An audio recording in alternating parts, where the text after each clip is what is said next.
Hi, I'm Warren Schlichting, and I lead the programming team at Dish. I'm sorry you're seeing me instead of the Fox station you expected. But Fox Corporation has made the deliberate decision to block access to your channel. Fox is demanding from Dish, and by extension you, their viewer, more money for the exact same programming they provide for free over the air. It's unfortunate, but broadcasters across the country have been driving up the cost of their programming to all pay TV providers for years. In fact, Fox recently boasted to their investors that they plan to boost the money they get from pay TV providers and you by $1 billion. See for yourself. We have tremendous room for growth from where our retransmission is today. Right now we're tracking to $1.65 billion for the trailing 12 months, and we expect that to grow by about $1 billion by... $1 billion? Yeah, by 2026. Not the about. Yeah. You heard that right. Fox is charging pay TV providers $1.6 billion now, and they plan to grow that by $1 billion, all for content they provide for free over the air. We don't think that's fair, and we're fighting on your behalf to keep your local channels at a fair price. While Fox is blacking out your channels, there are several solutions available to you right now that may help you get access to your content. One option may be to use a digital over-the-air antenna. Local TV stations are required to broadcast their channels for free over the public airwaves, and you may be able to watch them for free with a digital antenna. We'll get to hear from Dish customers who are enjoying digital antennas in just a moment. In the meantime, you can visit dishpromise.com to learn more about your viewing options and get regular updates on this negotiation.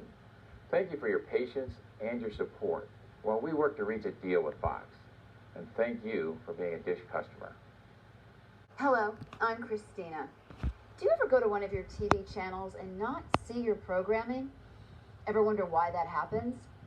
Ever get mad about it? Here's what I've learned. As you probably know, cable and satellite TV companies sign contracts with all the broadcasters.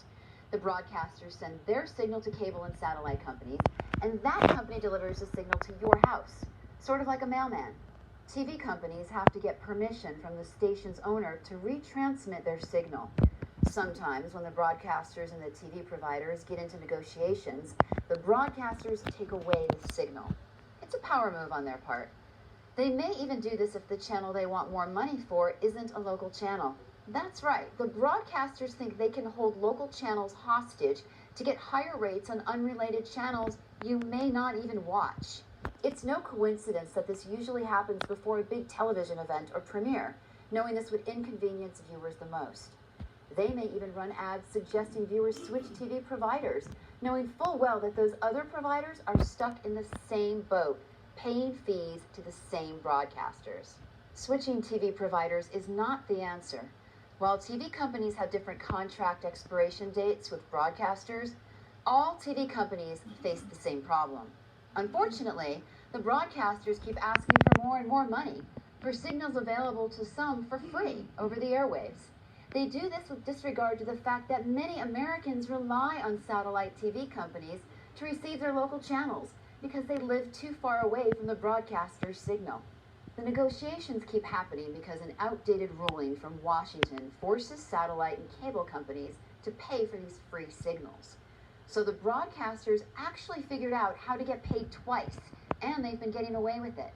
They get money from the TV providers, and they get paid more by advertisers because they're getting a bigger audience. From the way broadcasters have been increasing prices, they seem to think that they have access to nearly unlimited funds. The broadcasters have a monopoly, and they're taking advantage of that. The TV providers are working together to stop the broadcasters from raising prices to numbers almost too big to believe, numbers that directly impact your monthly television bill. What kind of numbers are we talking about? Broadcasters have raised prices by as much as 40% per year, multiple years in a row. During the same period, annual cable and satellite bills only increased 5% per year on average. To put it into perspective, imagine if the $3 gallon of milk bought from the grocery store 3 years ago cost more than $8 today. Something needs to be done before that gallon of milk costs $12 or more the following year.